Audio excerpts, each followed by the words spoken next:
The operator Go-Ahead has been stripped of the southeastern service after a serious breach of the franchise agreement.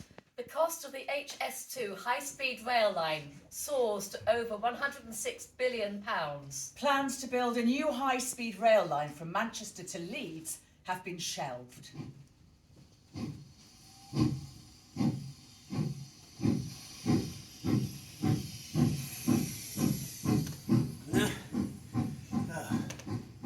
Bonjour, messieurs. Vous êtes en avance. Le loyer n'est pas due pour une autre semaine. Oh, you're English. I thought you were the landlord and his cronies come to get this week's rent. Well, as you can see, there's nothing wrong with my French. Just like that of my lovely wife, Lizzie. Do you know, Punch thought that she thought that Dwat and Gauche were shoemakers. Bloody nonsense. She could speak the language as good as anyone, just with an accent straight from God's own country. Besides, she was worth as much more than the whole magazine put together. So who are you then? Huh? You saw them scribblers come to tell your readers of how low the railway king has fallen? Or a group of moralising writers come to find inspiration for your new novel? Well, either way, you'll have to wait your turn. Plenty others have got there before you. I am disposed to throw my head and howl whenever I hear Mr. Hudson mentioned. Don't hold back, Charlie boy. You weren't exactly howling when you're asking for discounted travel for one of your many book events, or when you wanted me to invest in your newspaper. George Hudson knows no more than the man in the moon about public service, only about the power of corruption. The Manchester Guardian, in the pocket of the cotton lords. Well, what your Mr. Dickens and your Manchester Guardian doesn't mention is what they used to say on the streets of Sunderland, York and Whitby. No, they don't care about that, do they? And do you know what they said exactly? Well, just this little ditty. When railway shares and railways were dark as night, George Hudson ruled and everything was right. Aye, well, I might be willing to play along with your little game in return for a little help with this month's rent. Well, but I get to tell my side of the story. That's only fair, right? Is that a deal? Good. And I'll begin. I was born in Howsham, about 10 miles outside of the city of York. In those days, that was a whole afternoon's travel by horse and cart. Until, of course, the railway, and my railway, reduced to that to 1 hour. Of course, that was until they closed them down. Now, I want to tell you a little bit about my family. The Hudsons, well, they weren't starving, but they had no airs and graces neither. Just good country folk, the backbone of this country. But when I was 13, I decided that Howsham was a little too small for me. So I decided to strike out into the wider world to seek my fortune. Well, to tell you the truth, I was 15 and it wasn't exactly my choice. You see, I got myself into a little spot of bother. Bastardry. I never even went with her. Well, maybe once. Or twice, yeah. But half the village could have been the father. So, it was explained to me that I had two choices. First, I could become a mercer, an apprentice mercer in York. Or second, I could take up the King's shilling and sign up. Well, This was just before Waterloo. So if I'd signed up, I would have been in the Duke of Wellington's army. Turns out, I ended up dining with him. But I'll get to that later on. So, instead of wearing a red coat on the battlefield, I ended up selling petticoats in the streets of York. Well, that is the silks and gowns and to ladies. However, when it comes down to business, that shop had nothing. There was nothing compared to the Harrows and Oxfords. The Oxford and Harrow had nothing on them at all, that shop. Now, I want you to pay particular attention to this lesson. Where's my shoes? Because it's going to be very important later on. So I'm in the shop.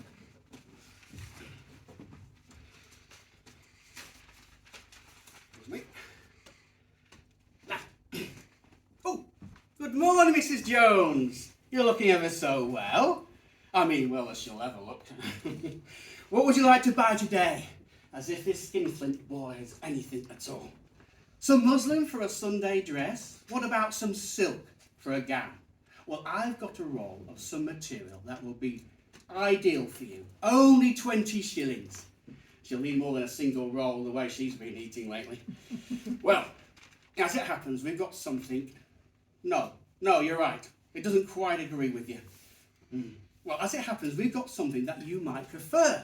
Something more suitable for a person of your esteemed rank, as you so correctly remind me. Reminds me every single day. You see, we've just received a shipment of special silk from Italy in a slightly different colour. Would you like to see it? Oh, you would? Well then, I'll just get my assistant Lizzie to bring it out to you. Here you go. What do you want? What do you think? Oh, I think it's an excellent choice. Yes, that will be 40 shillings. Now, that one sale may not seem that important. But do you know what the funny thing is? The thing that will really shock you. Well, of course you don't, otherwise you'd be standing here where I am. Well, the ordinary silk that she turned her nose up to, and the Italian silk that she swooned over, they were exactly the same. Now, at the age of 21, the year the work on the Stockton and Darlington Railway began, under the supervision of Mr. George Stephenson, remember that name? I was doing well enough for Richard Nicholson, one of the owners, to do me a favour by making me a partner. It was only fair, given the favour I did in return.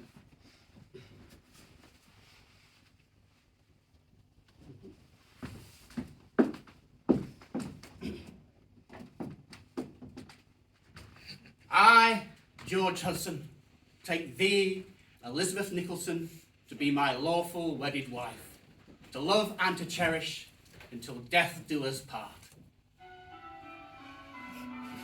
Of course, I wasn't the one who was doing any favours. I mean, it was very nice and cosy, living above the shop with Lizzie and our children. Well, the ones that survived.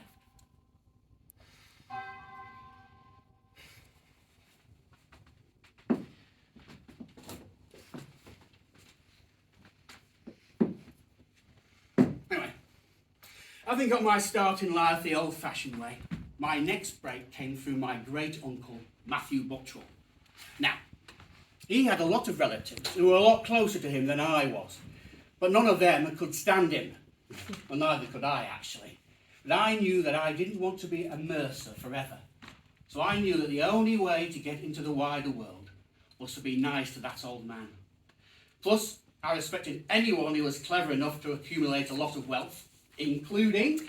my land in Huntingdon, Weststow, Allsbaldwick, and the town of Whitby to my nephew's son, George Hudson. In all, I received a fortune of £30,000, more than the village that I left would make in a decade. an amount that would take me a lifetime to make in the shop. And as it turns out, the very worst thing that could happen to me. Now we'll get to that later on. But first things first. What does an ambitious 28-year-old who's just inherited a fortune do?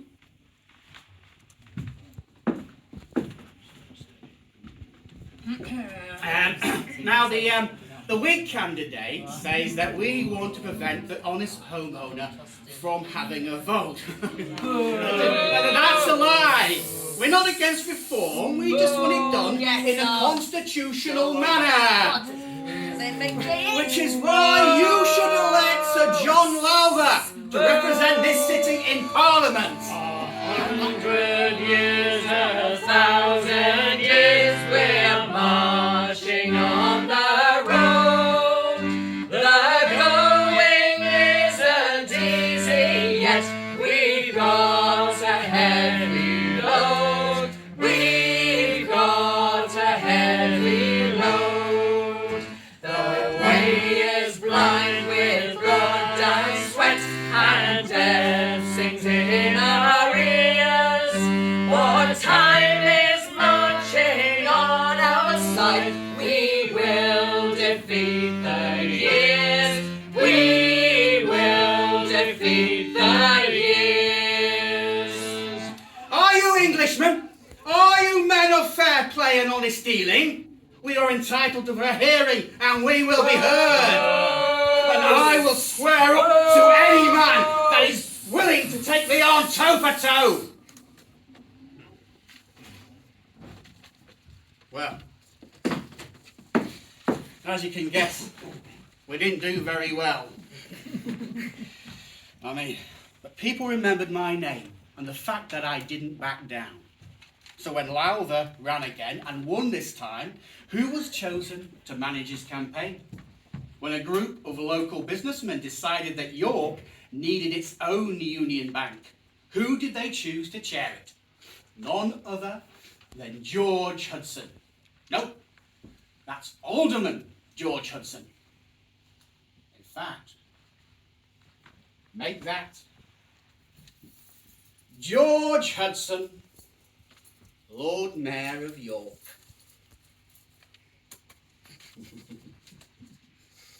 Now, some of my methods, people said, were wrong. The rival manager, James Meek, got a petition together and took it down to London. This man is corrupt, a menace to democracy. Do you know he mailed a sovereign to each voter? Well, that was nonsense, of course, as I told the parliamentary committee. After all, politicians bribe their voters in one way or another, all of them. They were just jealous that I kept my promises and that they came out of my own pocket.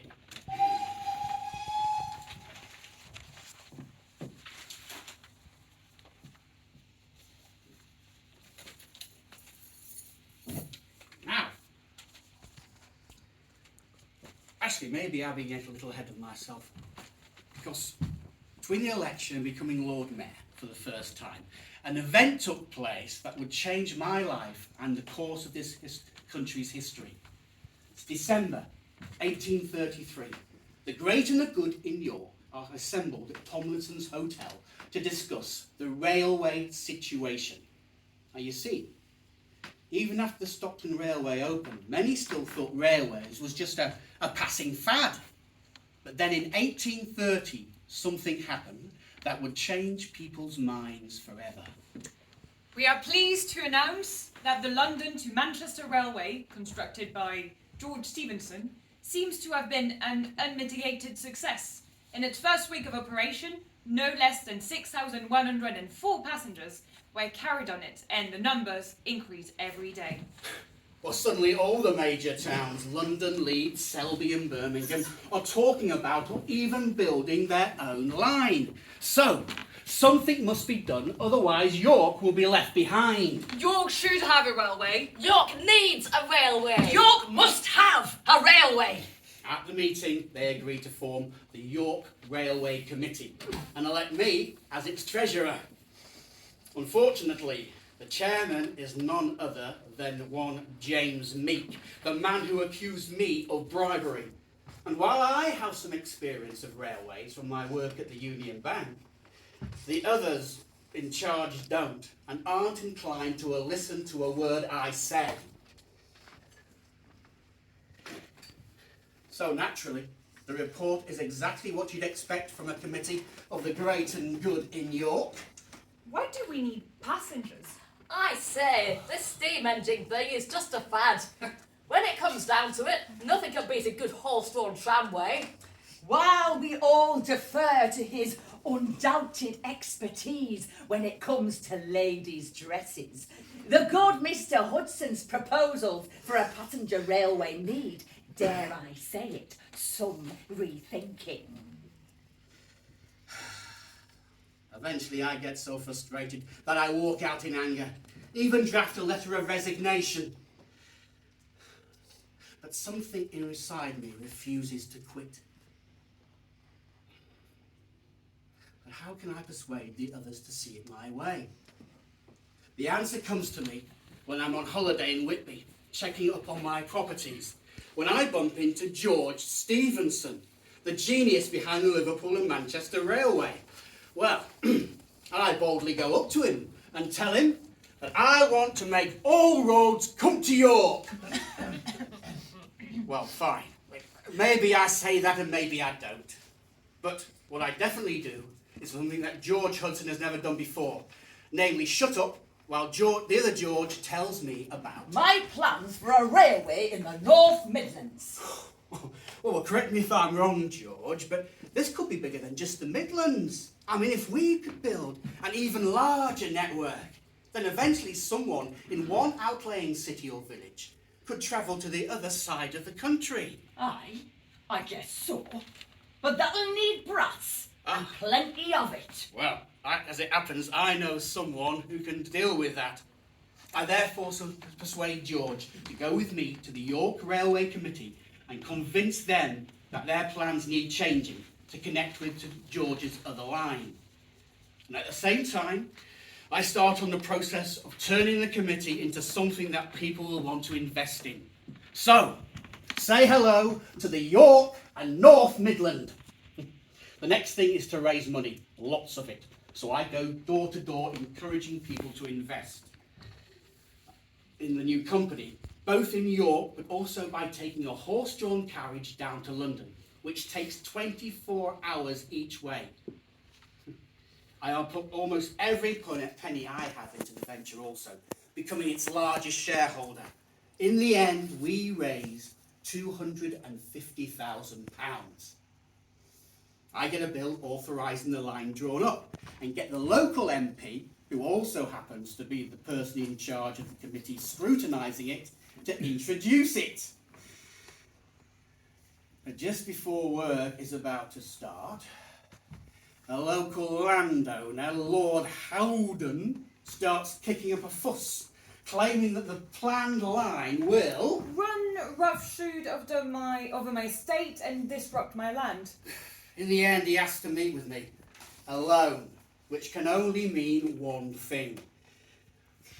I arrive at his estate and I'm ushered in by a servant through the tradesman's entrance and escorted into his library where he's reading some book about hunting. After a few minutes, he puts the book down and turns towards me. So, what you got for me? Look, the line doesn't even touch your estate. Don't care. Well, fine, we'll pay double for every acre of land near the estate. Do not care. Well, we'll sue. Ha! And how long will that take? So what do you want then?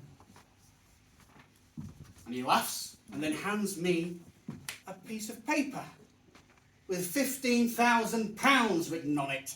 The price of him dropping the objection. And I want that in upfront hard cash. So paying him off is the only option. But how to do it? I mean, I can't exactly put an item in the accounts for bribes, can I? Night after night, I ponder the answer. And then it hits me. While me and the other directors are too self-righteous to approve a payment, a capital expenditure is another matter entirely. And I am the only one with access to the accounts. So I go to the bank, withdraw £15,000, then I get out the company ledger and make a few alterations to square the books. The rest of the construction proceeds as in a dream. Within 3 years, to great celebration, we open the first 2 stations. Hooray! A year later, to even more acclaim, we finally connect to the North Midland Railway. Hooray! Which means that it's now possible, with a change or 2 of trains, for people to leave York after breakfast and arrive in London in time for a late supper. Exactly half the time it used to take by coach. However, I've got bigger plans than just having York be one branch of the line. You see, I want to build out connections to Hull in the east and Manchester in the west, perhaps go even further north. Needless to say, my vision wasn't shared by my fellow directors, especially one James Meek. But suddenly an opportunity arises to get rid of him. Fellow shareholders, I have to say I agree with the suggestion that by our esteemed chairman, Mr. Meek, that it would be scandalous to run trains on Sundays, even though it happens to be the most profitable time of the week. In fact, Mr. Meek's suggestion that we should abstain from running trains at such time is such an excellent suggestion that he should follow suit and shut down his glassworks, which he runs 7 days a week, including Sundays. And just like that, Meek and his cronies are the ones who are going out in anger, and they don't come back. But of course, he doesn't take it with good grace. In fact, as he leaves, he turns around and shouts out, Trips to hell! Trips to hell at 7 shillings and 6pence per head! Of course, in the end, it turns out to be my trip to hell, and it cost me a lot more than 7 and 6, but all in good time. By 1841, the York and North Midland may still be small, but it's one of the most profitable railways in the country, at a time when others are going under. So, as word of my success spreads, a railway isn't the only thing people up and down the North and Midlands are demanding. A railway should have George Hudson. Our railway needs George Hudson. Our railway must have George Hudson! The first railway to engage my service is none other than the North Midland. Despite having George Stephenson as its engineer, the man in charge is useless. So when they start running into money problems, I'm the one who's appointed chairman. Not only did I turn it around, but over the next 4 years, George and I built it out to Birmingham, Bradford, Lincoln and Peterborough. Over 300 miles of track. And what I'm not given, I get my railroads to buy. And I don't take no for an answer. This new steamboat service offering half-price shipping is driving us to bankruptcy. Almost makes me wish we had accepted that George Hudson's offer. Still, it must be losing even more money. Who'd be mad enough to run it? It's funny you should ask that, sir. And soon they're back at the negotiating table. However, building out to the local area or even connecting to London isn't enough. You see, the real prize lies up north. Darlington, Newcastle, all the way to the Scottish borders. However, no less than 5 companies have plans to build lines in the northeast. Each of the lines blocking each other. So it's a stalemate. It is until... Gentlemen, I have gathered you here today, along with my engineer, Mr. George Stephenson, and brother-in-law, Richard Nicholson, to tell you about my plans to build a railway uniting all of your lines all the way up to Newcastle. And that's only the start. Now, you may think that it's a fanciful idea, us all working together, and that I can't be trusted, to good reason. But doing nothing is not an option. You see, this very minute, a group of industrialists from Liverpool and Manchester are meeting to finalise plans for a route up the west coast of England, via Manchester, going to London, bypassing Newcastle, Leeds and York, within a year or two at the most. Well, make that 15. You should have heard the consternation. It was like the apocalypse was about to descend. So by July 1842, they agreed to put their differences behind them, and then to form the York and Newcastle and Berwick, led by none others than yours truly, and backed with £500,000. Now, the only question left is, how am I ever going to top that?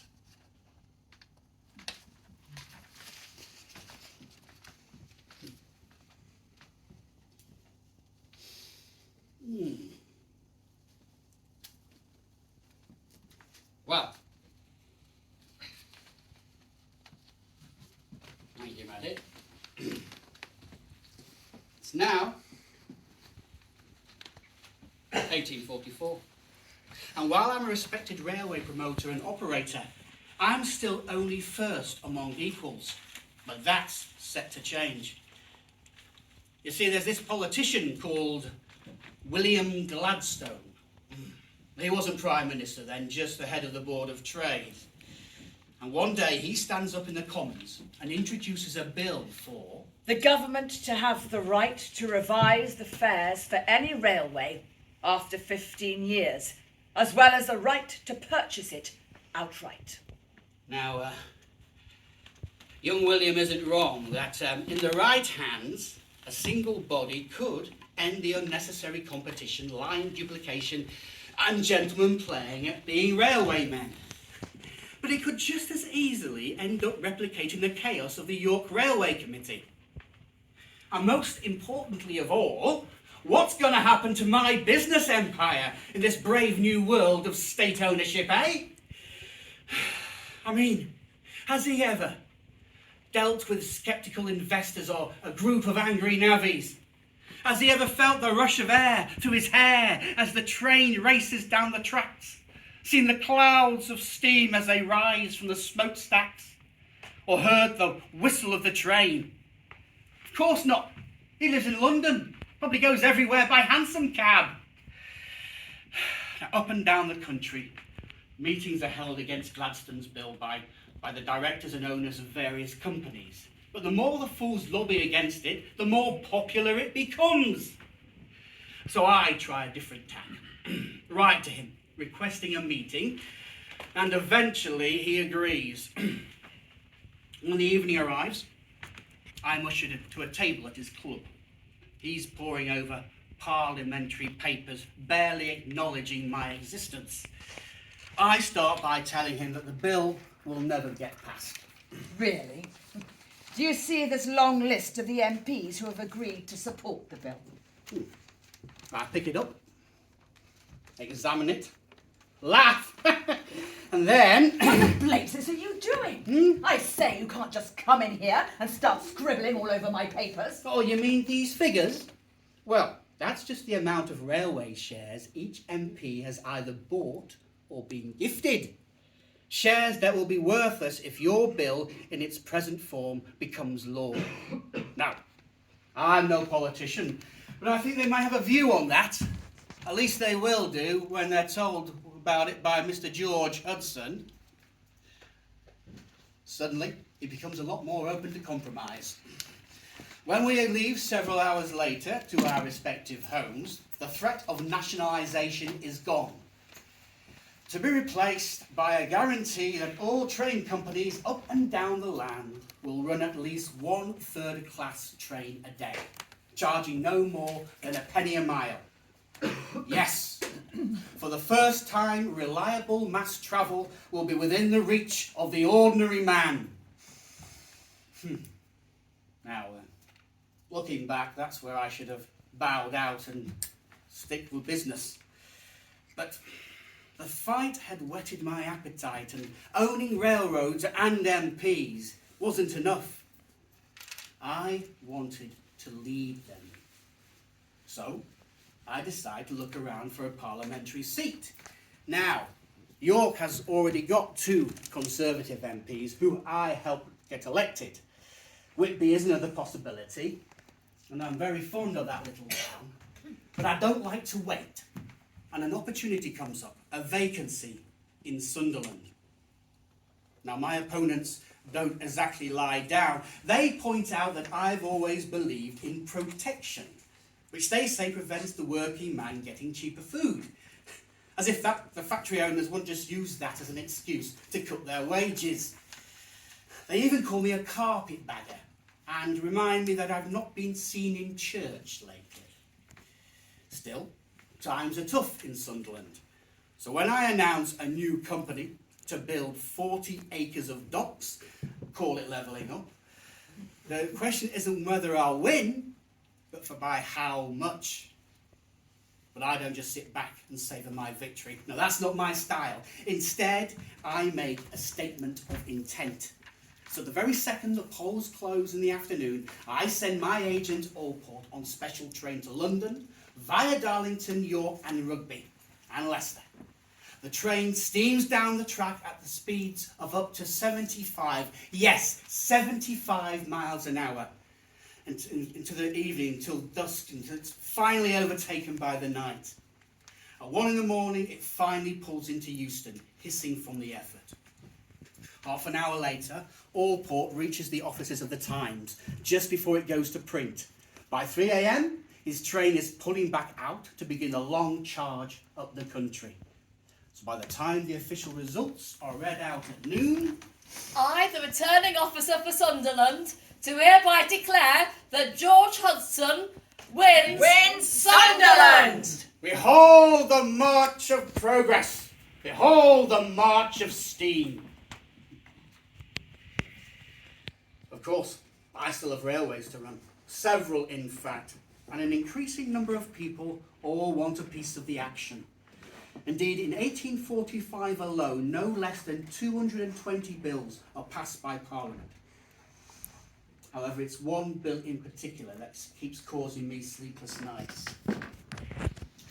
Even though you can now travel by rail from London to York, it still takes a bit of time in a roundabout journey with many changes, even though, especially as my companies don't own all the lines.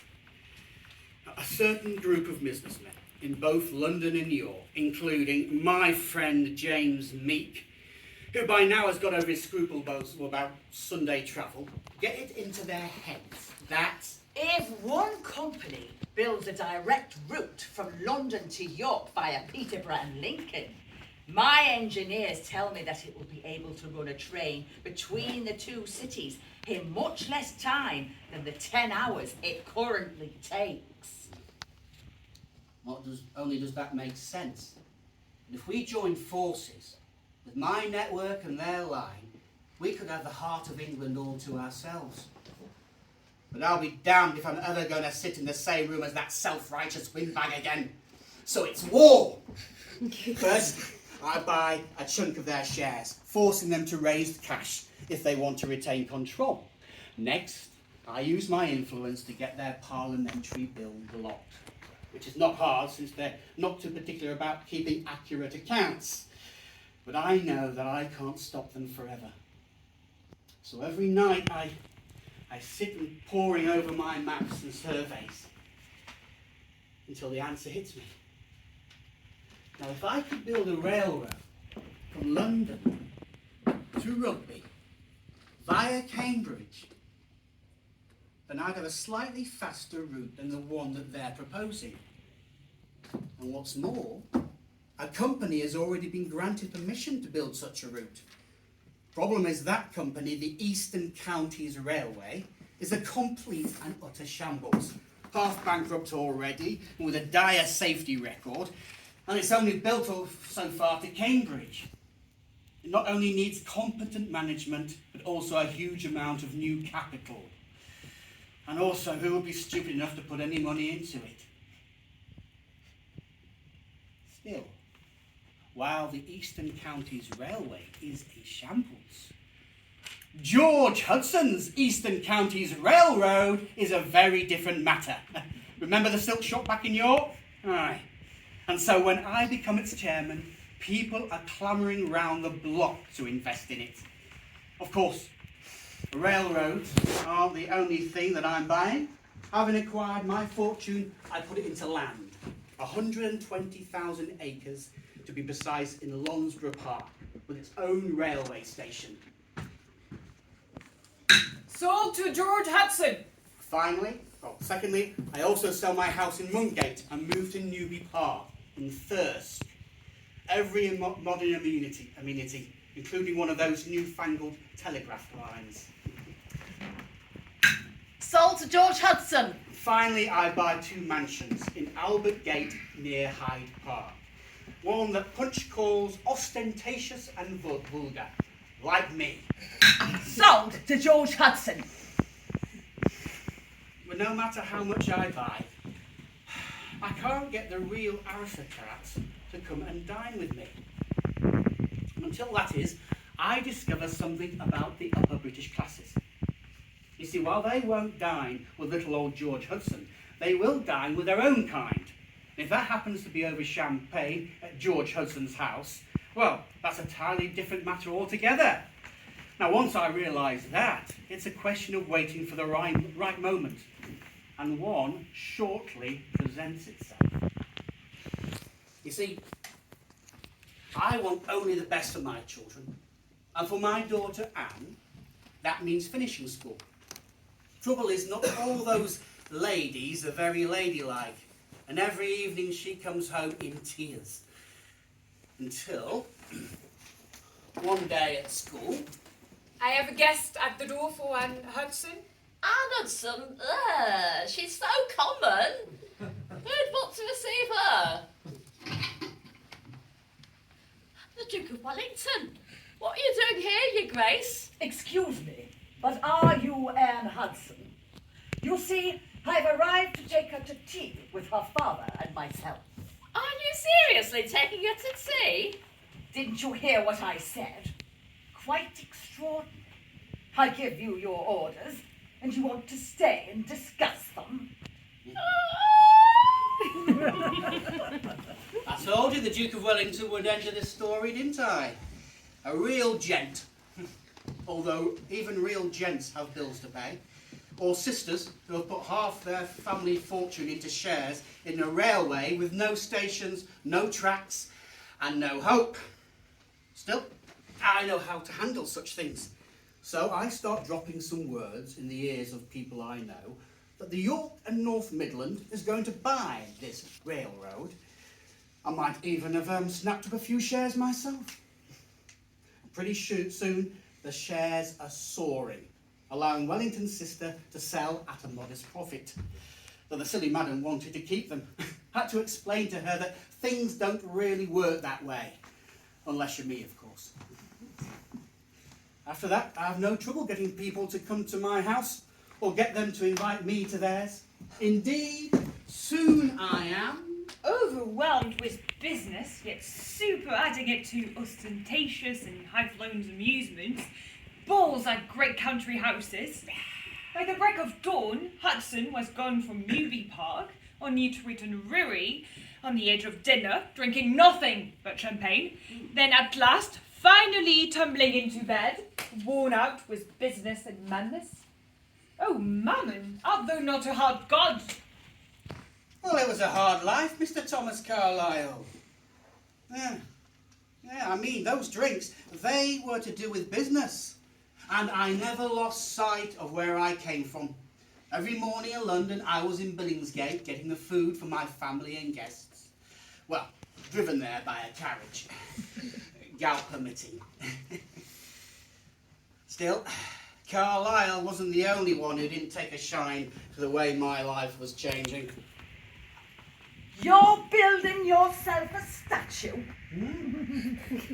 Well, yes, I will propose a modest testimony to you.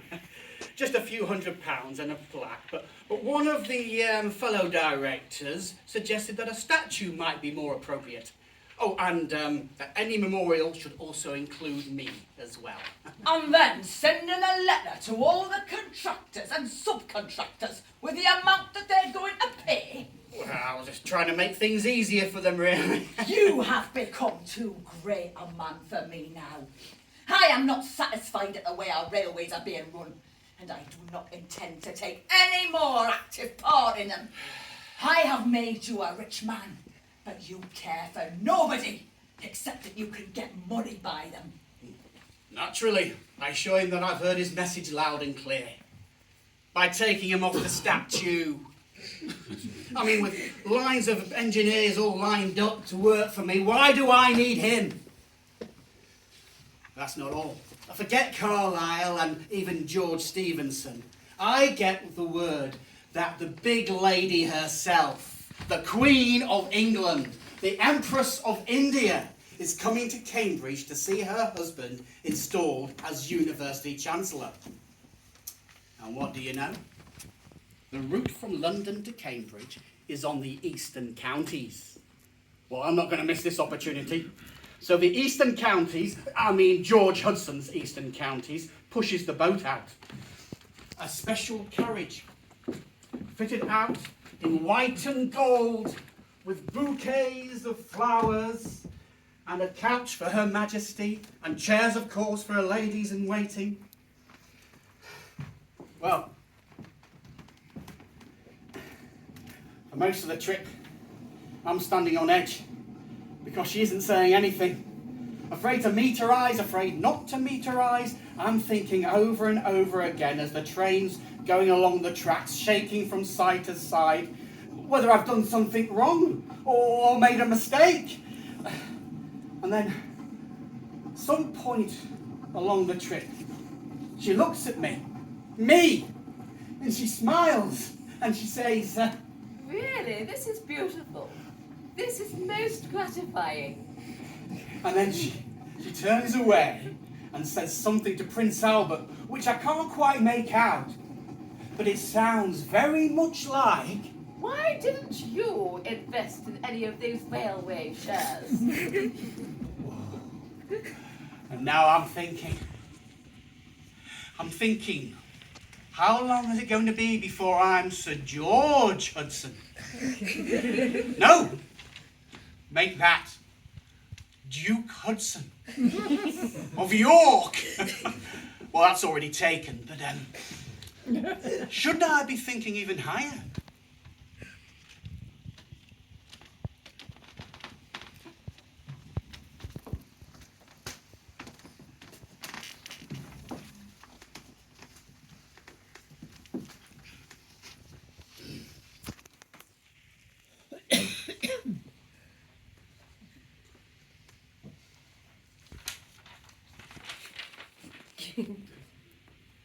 Will you solemnly promise and swear to govern the choicest parts of the railways of the United Kingdom of Great Britain and Northern Ireland, including the chairmanship of the York, Newcastle and Berwick Railway, the Midland Railway, as well as the Eastern Counties Railways? I solemnly promise so to do. Will you rule over 1,295 miles of track and 11,000 employees? I solemnly promise so to do. Will you do the utmost to keep the profits flowing and the price of the common stock rising? Will you maintain the dividends to be paid a rate of no less than 10%? All this I promise to do.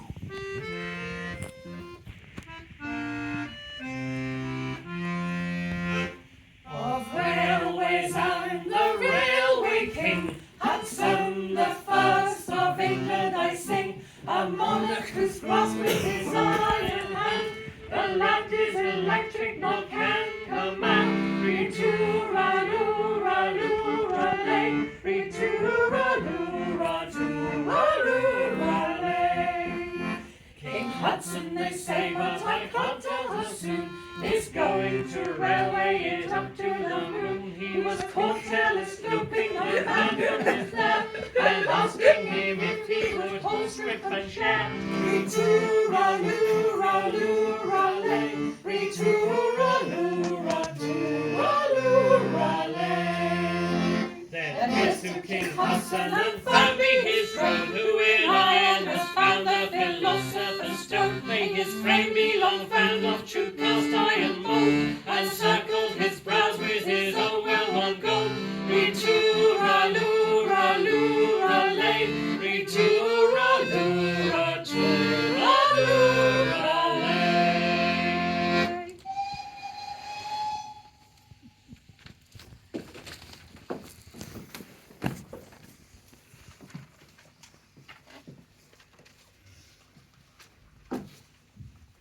Well, that was 1847. Now it's 1848. And across Europe, revolution is in the air. In France, crowds rise up against King Louis Philippe, having making him flee the country. Au revoir, Louis! In Germany and Austria, riots start in Bavaria and spread across the country, forcing Emperor Ferdinand to flee and later abdicate. Auf Wiedersehen, Ferdinand! Meanwhile, across the Channel, the railway king sits safe and secure on his throne. Or does he?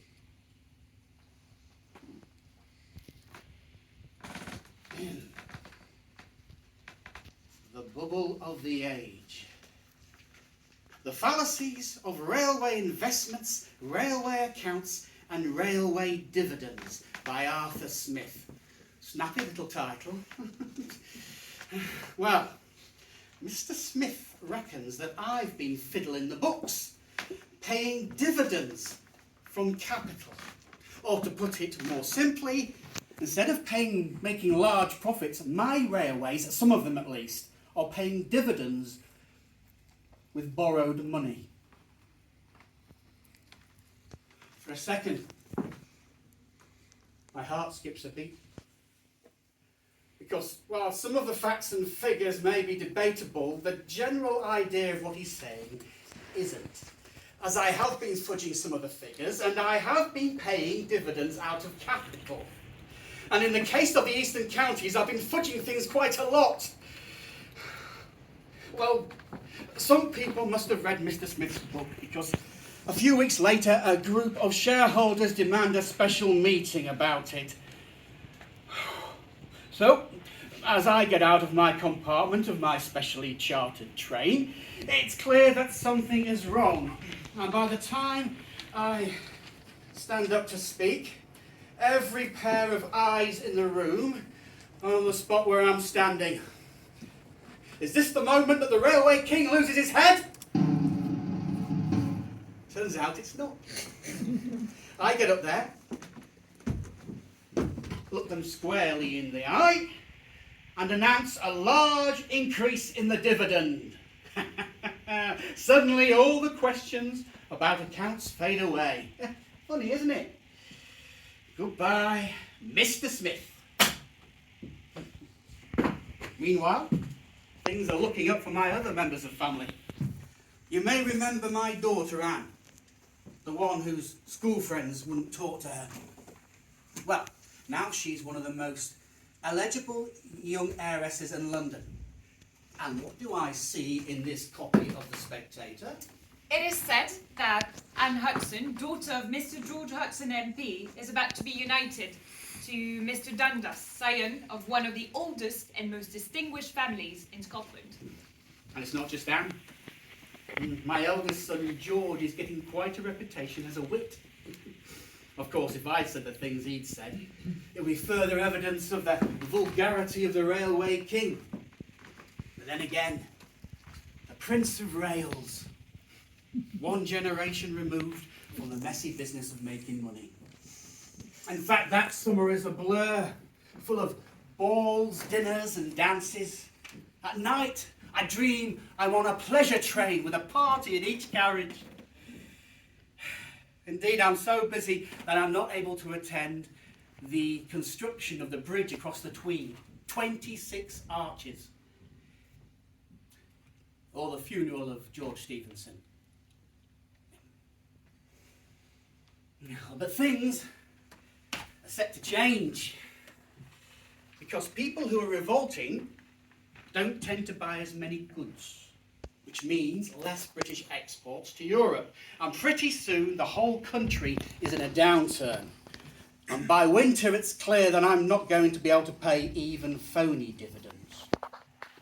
Meanwhile, the railway boom has gone into reverse. People who couldn't stop talking about railway shares now can't stand the sight of them. Run business about the railways, isn't it, Prime Minister? I very much hope you didn't put any money into those railway shares. Which means that an almighty reckoning is coming down the track. My railway tracks. February the 15th, 1849. The first of a series of 4 meetings of my various companies, starting with the Midland Railway. I announce a cut in the dividends. There's a stunned silence, followed by howls of outrage. What? What? There's only one thing to do. Gentlemen, since it's very clear how you all feel, I see no cause but tender my resignation. Suddenly, as if by magic, the howls of outrage become pleas for me to stay, and they pass the report without a murmur. Will I be able to pull this trick off again? Turns out I can't. At another shareholder meeting, I see from the accounts that you charged the company for 3,790 shares in our rival, the Great North Eastern. yes, well, we've had to take some measures to protect our interests, of But course. they were bought from you at £23, well above the market rates. A fact confirmed by this stock exchange report. Well, look, if the company's been overcharged, I'll pay the difference myself. Is that fine? And before I can even get a word in, another man jumps up. Well, if it isn't Mr. James Meek. No, it is not. I propose a proper inquiry, an independent inquiry into the matter. And as quickly as you can say seconded and passed unopposed, my world collapses. Now, for a day or two, I hope that it's just one of those things that will quickly blow over, but there's no chance of that.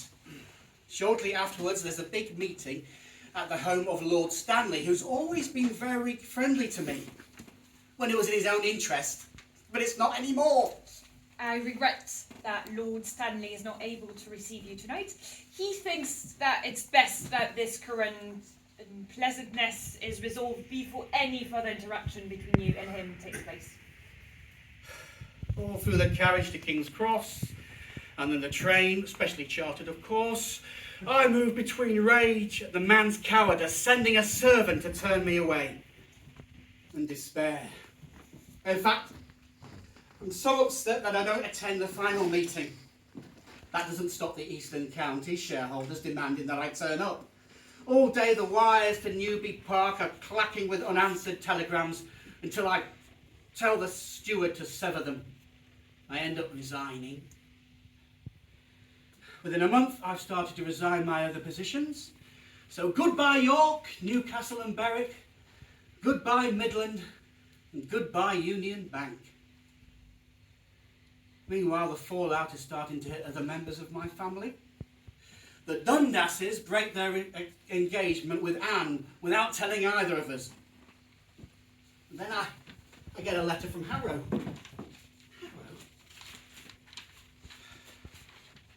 we think that it's best that you withdraw your 2 sons from school. Well, George is 17. Time for him to step out into the wider world. But William's only 15. What's he done? Knocked up a chambermaid, I'll bet. He's a real chip off the old block. We regret that your current unpleasantness has... Oh, I see. Matters reach a head one night when I'm lying in bed with lawsuits and writs and inquiries swirling around my head.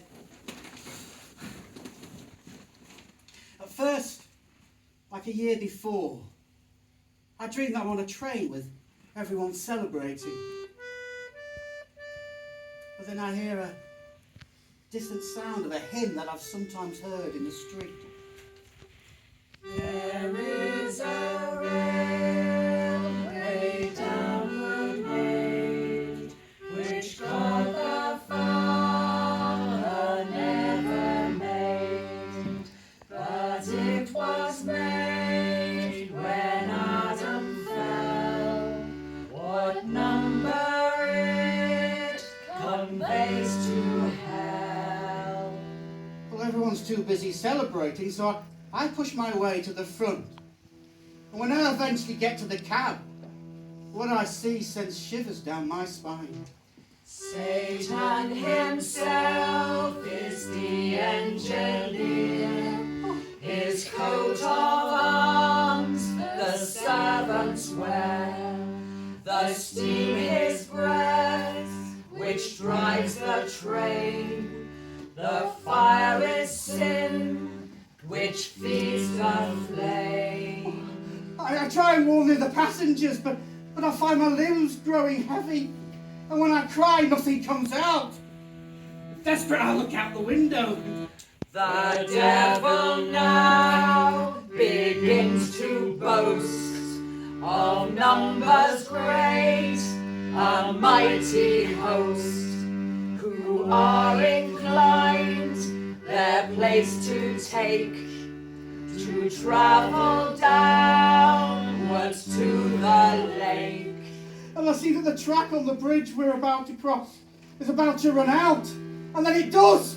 And the train is plunging down into the lake! Yeah! Oh, think of this while yet you may, and stop your speed without delay. Oh, leave the train which leads to hell, if you with Christ would ever dwell. And suddenly, the train is filling with water and it's every man for himself.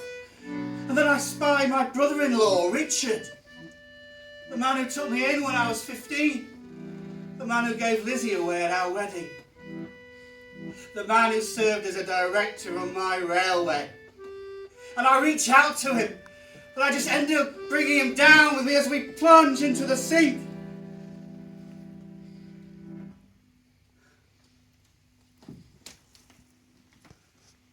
For a moment when I wake, I think it's all just been a bad dream.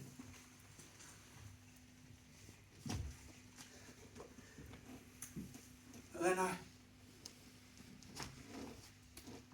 I go downstairs and I see the children standing over Lizzie. And she's been crying. And I know that it's not. The inhabitants of York were much alarmed by the report that the body of Mr. Richard Nicholson had been found in the River Ouse, and that the unfortunate gentleman has been the cause of his own death. Mr. Nicholson was brother-in-law to Mr. Hudson, the disgraced... Fine, you've made your point.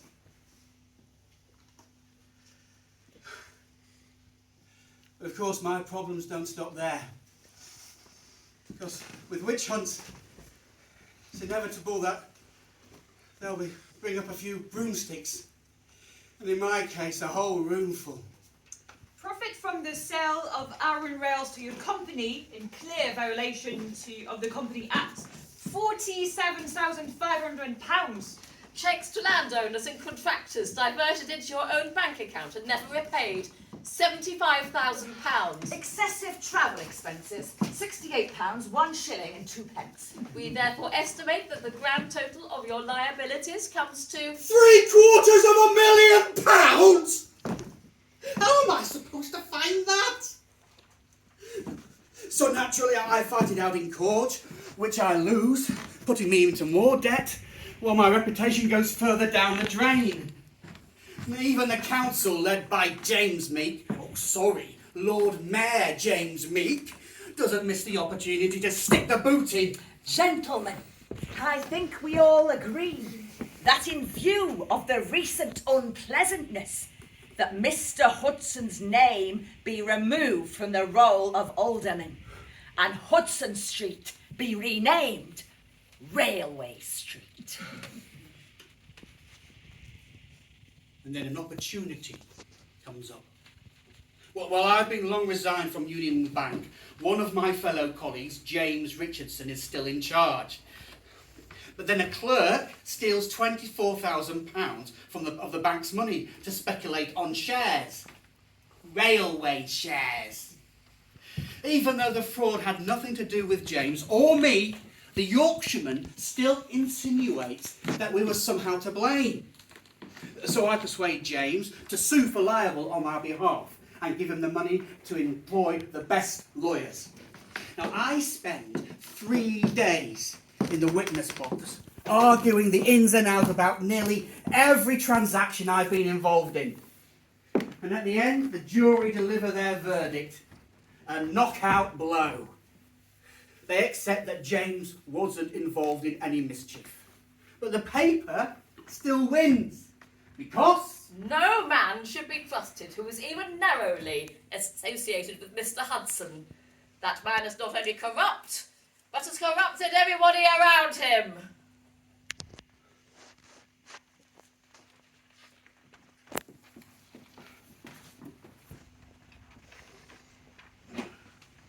it's now 1854.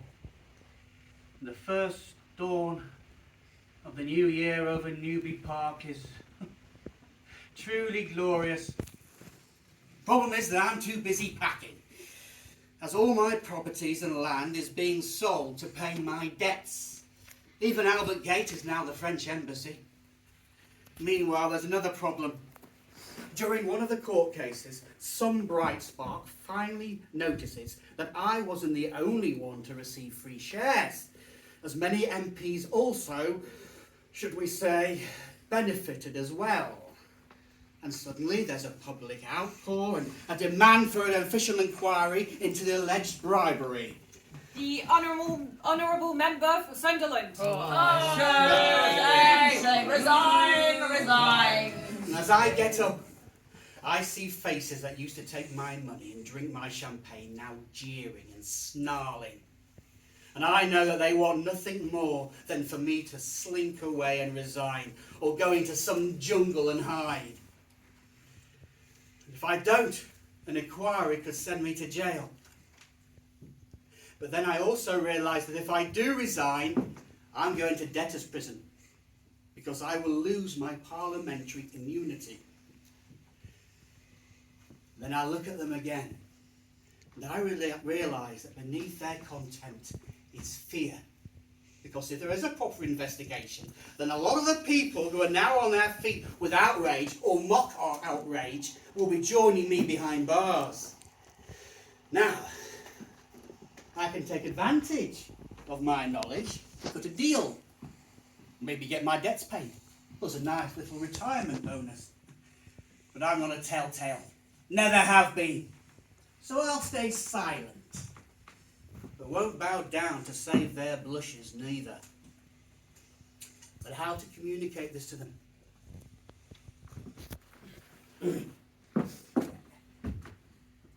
Members of the House. Members of the House. It's quite true that I've been obliged to pay, to disgorge sums of money, but most of it never reached my hand. I therefore say that I have been legally wrong, but I was morally right. Now, if any of my accusers can fix upon me a charge of dishonourable conduct, then I will instantly retire. But until then, I shall stay here. This is my right. Done. And I hope the honourable members will tell me the course which they will pursue.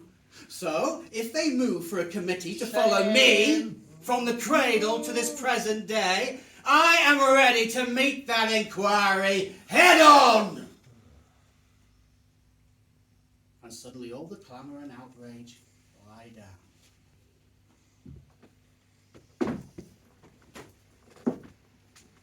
Despite that victory, I still owe thousands, no, tens of thousands of pounds. So I plunged back into the metals market. And as it happens, making money is much harder when you're not selling to your own company. Buy! Sell! Buy! Sell! Sell! Buy! Dear me. Another loss. Another creditor at my heels. Might as well have put it on the horses.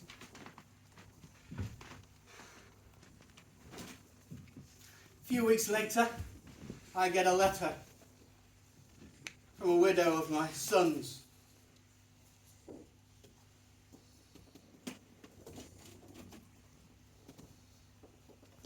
My late son's regiment in India, telling me of his death and that. To the very last, he defended the Hudson family name.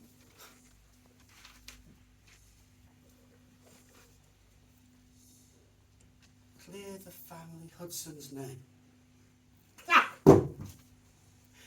They send my son to die in a country that doesn't want him, and where we don't belong, to protect the profits of a company more corrupt than anything I've ever done. And then they have the nerve to talk about redeeming my name.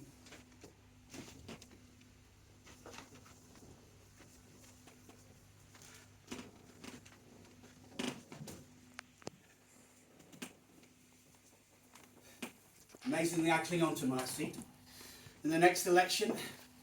But a few months later, there's yet another vote, and the resulting defeat is so bad I don't even stay around to hear the results.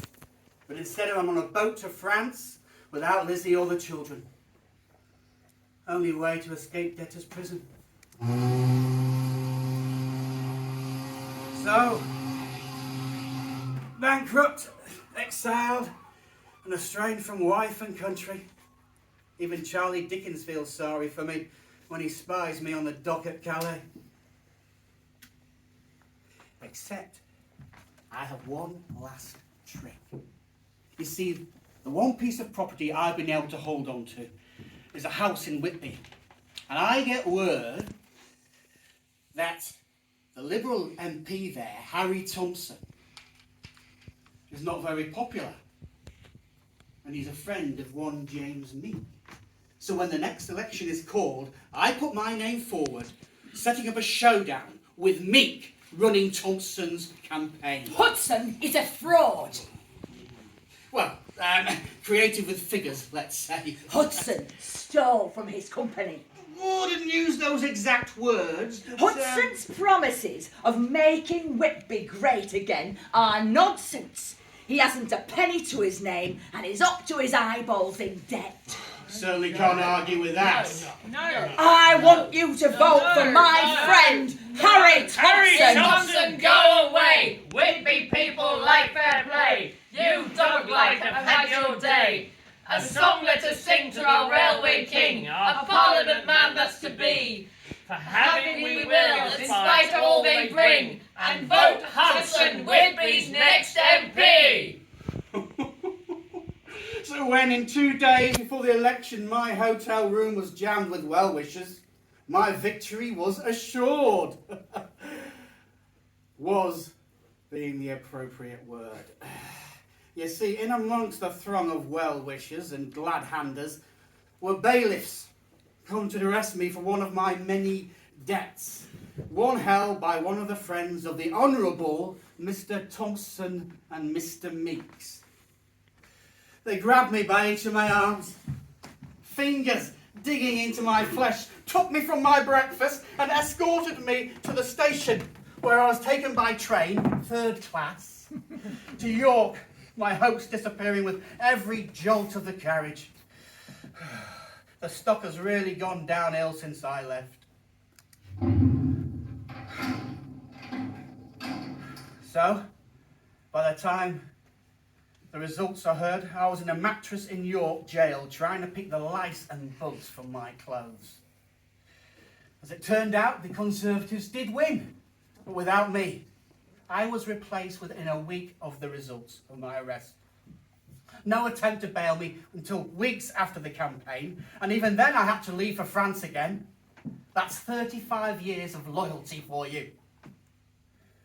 Of course, I wasn't exactly a stranger to sharp practice myself, but Thompson and Meek should either have thrown me in jail when I stepped forth on English soil, or fought me fair and square, not fallen back on the law when they started to lose. So,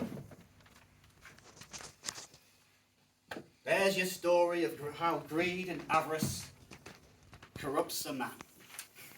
Now, looking back now, it's clear that I would have been better off as an honest, well, mostly honest, mercer in York, rather than trying to curry favour with people who don't give 2 tuppence for you and who are worth even less. Ugh. York. Well, if this Commons Bill ending imprisonment for debt ever comes around, I might be able to get to see it again. I can just imagine it. Getting the boat over to Dover and the train to London, with a stop off to see Lizzie and the children, and then to York. Who knows? If they ever get round to building this tunnel under the sea they keep talking about, I might be able to get the train all the way.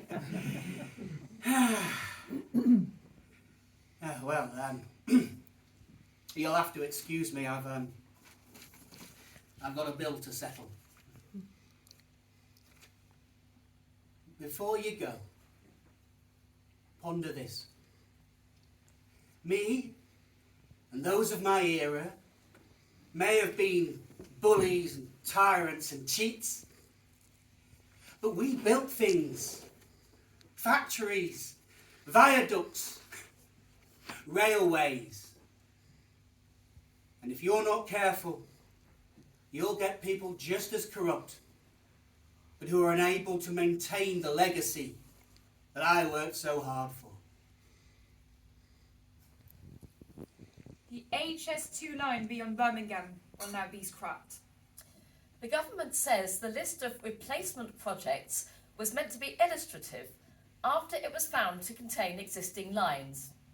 Experts wonder if Britain is able to build any major infrastructure works anymore.